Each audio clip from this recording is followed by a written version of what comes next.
아침 묵상은 에스더 6장 1절에서 14절까지의 말씀입니다. 함께 읽겠습니다. 그날 밤에 왕이 잠이 오지 아니하므로 명령하여 역대일기를 가져다가 자기 앞에서 읽히더니 그 속에 기록하기를 문을 지키던 왕의 두 내시 빅다나와 데레스가 아하수에로 왕을 암살하려는 음모를 모르드게가 고발하였다 하였는지라. 왕이 이르되 이 일에 대하여 무슨 종기와 관작을 모르드게에게 베풀었느냐 하니 측근 신하들이 대답하되 아무것도 베풀지 아니하였나이다 하니라. 왕이 이르되 누가 뜰에 있느냐 하매 마침 하만이 자기가 세운 나무에 모르드게의 달기를 왕께 구하고자 하여 왕궁 바깥들에 이른지라. 측근 신하들이 아뢰되 하만이 뜰에 섰나이다 하니 왕이 이르되 들어오게 하라 하니 하만이 들어오거늘 왕이 묻되 왕이 존귀하게 하기를 원하는 사람에게 어떻게 하여 하겠느냐. 하만이 심중에 이르되 왕이 존귀하게 하기를 원하시는 자는 나 외에 누구리요 하고 왕께 아뢰되 왕께서 사람을 존귀하게 하시려면 왕께서 입으시는 왕복과 왕께서 타시는 말과 머리에 쓰시는 왕관을 가져다가 그 왕복과 말을 왕의 신하 중 가장 존귀한 자의 손에 맡겨서 왕이 존귀하게 하시기를 원하시는 사람에게 옷을 입히고 말을 태워서 성중 거리로 다니며 그 앞에서 반포하여 이르기를 왕이 존귀하게 하기를 원하시는 사람에게는 이같이 할 것이라 하게 하소서 하니라. 이에 왕이 하만에게 이르되 너는 내 말대로 속히 왕복과 말을 가져다가 대궐문에 앉은 유다 사람 모르드게에게 행하되 무릇 너가 말한 것에서 조금도 빠짐없이 하라. 하만이 왕복과 말을 가져다가 모르드게에게 옷을 입히고 말을 태워 성중 거리로 다니며 그 앞에서 반포하되 왕이 존귀하게 하시기를 원하시는 사람에게는 이같이 할 것이라 하니라. 모르드게는 다시 대궐문으로 돌아오고 하만은 번뇌하여 머리를 싸고 급히 집으로 돌아와서 자기가 당한 모든 일을 그의 아내 세레스와 모든 친구에게 말하며 그중 지혜로운 자와 그의 아내 세레스가 이르되 모르드게가 과연 유다 사람의 후손이면 당신이 그 앞에서 굴욕을 당하기 시작하였으니 능히 그를 이기지 못하고 분명히 그 앞에 엎드러지리이다. 아직 말이 그치지 아니하여서 왕의 내시들이 이르러 하만을 데리고 에스더가 베푼 장치에 빨리 나아가니라. 아멘. 우리 아침 묵상을 들으시는 우리 모든 성도님들에게 하나님의 은혜가 있기를 간절히 소망합니다. 에스더가 준비한 잔치에 참여한 날밤 이상하게도 아하수에로는 잠이 오질 않았습니다. 에스더가 뭔가 할 말이 있는 것 같은데 그래서 목숨을 걸고 자신 앞에 나온 것 같은데 그래서 소원을 말하라고 했는데 계속 말하지 않는 그녀의 모습을 보고 너무 궁금해서 잠이 안 온 걸 수도 있고 아니면 다른 이유로 잠이 안 온 걸 수도 있겠죠. 여튼 왕은 잠을 이루지 못하고 있습니다.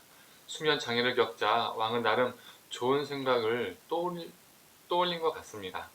정말 재미없는 역대일기를 역사를 읽기 시작하면 잠이 올 거라 생각을 했던 것 같습니다.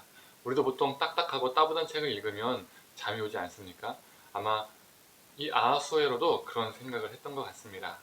역대기라 함은 궁중실록, 즉 한 권짜리 책이 아닙니다. 수많은 책으로 구성되어 있죠. 우리 조선 왕조실록도 1893권 880책으로 구성되어 있다고 합니다. 하물며 대제국을 이룬 바사제국의 궁중실록은 더 어마어마한 양이었겠죠. 그 수많은 양의 실록 중에서 신기하게도 모르드게가 기록한 모르드게의 이야기가 담긴 내용을 읽게 된 것이죠. 그 내용은 이전에 아하수에로 왕을 암살하려던 사람들의 음모를 알아내어서 이를 모르드게가 에스더에게 알리고 에스더는 왕에게 알려서 왕을 암살 음모로부터 살린 이야기였던 것이죠. 그런데 그 당시 아무런 상도 안 주었었죠. 다른 사람도 아닌 제국의 왕을 죽음으로부터 구한 공신인데 그에 마땅한 어떠한 대우도 그 당시에는 없었습니다. 왕의 신하들에게 모르드게한테 어떠한 상이 내려졌냐고 묻자 아무런 상이 없었다라고 그 신하들의 대답을 듣게 되죠. 아하수에로 왕의 입장에서는 상당히 당황스럽고 어쩔 줄 몰랐을 겁니다. 다른 것도 아니고 왕의 목숨을 구한 것인데 아무런 상을 내리지 않았다는 것은 자신의 위신이 떨어진다는 상황이 된 것이죠. 그리고 왕의 목숨을 살렸는데 어떠한 선물도 상도 보상도 내리지 않았다는 것은 다른 신하들로 하여금 왕을 위해서 충성 헌신할 필요도 없다라는 생각을 자연스럽게 들게 할 수 있기 때문입니다. 왕은 급히 누군가 뜰에 있느냐라고 묻자 때마침 하만이 있었죠.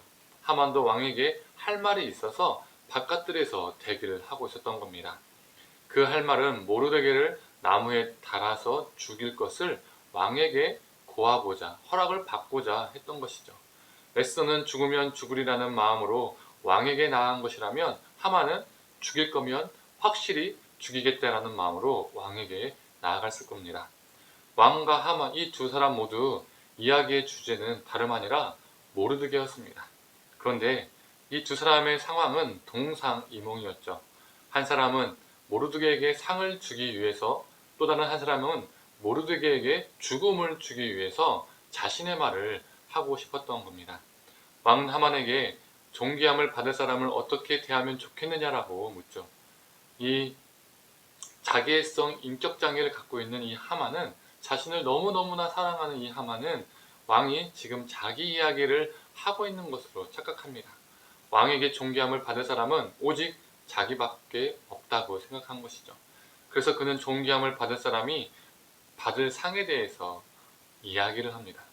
그 상은 평상시에 자신이 받고 싶었던 상이었을 겁니다. 그는 상에 대해서 이야기할 때 왕이라는 단어를 7번이나 사용합니다.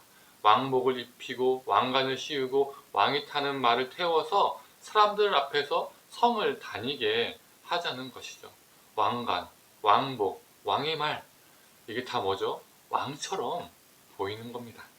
그는 자신이 왕 다음으로 높은 존재라고 여겼기 때문에 이제는 왕에게 필적할 만한 영예를, 명예를, 권력을 얻고 싶었던 겁니다. 왕이 하만의 제안을 듣고 네 말대로 하겠다라고 말하자마자 하만은 무엇을 기대했을까요? 자신의 이름이 왕의 입에서 불리는 것을 기대했을 겁니다. 그런데 갑자기 자신의 이름이 아니라 모르드게의 이름이 불립니다. 모르드게에게 네가 말한 그대로 빠짐없이 행하라라고 하만에게 명령을 하죠. 자신의 손으로 그 죽이고 싶었던 모르드게의 행진을 준비하고 진행했었습니다. 자신의 입으로 하만은 왕께서는 존귀케 여기고 싶은 사람에게 이렇게까지 대우하신다라고 외치고 다녔던 것이죠. 하만의 입장에서는 엄청난 굴욕이지요. 상황의 역전, 반전이 일어났습니다. 지금까지 상황을 정리해보면, 첫째, 왕이 잠이 오지 않는 것. 두 번째, 잠이 안 와서 수많은 다른 것을 선택할 수 있었는데 엽대기를 선택하여 읽은 것. 셋째, 그 수많은 엽대기 중에서 모르드게의 이야기가 담긴 부분을 읽은 것. 그리고 마지막으로 넷째, 그에게 보상하기 위해 사람을 찾고 있었는데 때마침 다른 누가 아닌 그 바로 앞에 하만이 나타났다는 것. 다 우연적인 사건들의 연속이었지만 그 우연적인 사건 속에서 필연적인 사건을 만들어 가시는 하나님을 우리가 보게 됩니다. 악인을 낮추시고 악인을 철저하게 눕히시고 의인을 높이시는 하나님을 보게 되는 것이죠. 시편에서도 보면 시편 기자들은 악인의 번영을 한탄하며 하나님께 탄원을 하기도 합니다. 악인들의 번영을 보면, 또한 자신의 고달픈 인생을 보면 하나님의 뜻대로 사는 것이 정말 맞는 것인가라는 의문을, 질문을 던지기도 하죠. 그러나 끝내는 고백합니다. 악인은 멸망할 것이다. 나는 하나님을 의지하리라 라는 이런 고백들의 시들이 있다는 겁니다. 우리가 살아가는 세상도 악인들 참 쉽게 번영하는 것 같습니다. 오히려 하나님의 의를 붙잡고 살아가는 사람들이 고난을 많이 겪기도 하죠. 그래서 삶의 회의가, 또 신앙의 회의가 느껴지기도 합니다. 그러나 우리 하나님은 우리 삶 속에서 수많은 우연 같은 일들을 통해서, 그래서 우리에게는 체감되기는 쉽진 않겠지만 그 우연처럼 느껴지는 일들의 연속성 속에서 필연적인 사건을 만드시고 그 필연적인 사건을 통해 악을 무너뜨리시고 의인을 높이신다는 겁니다.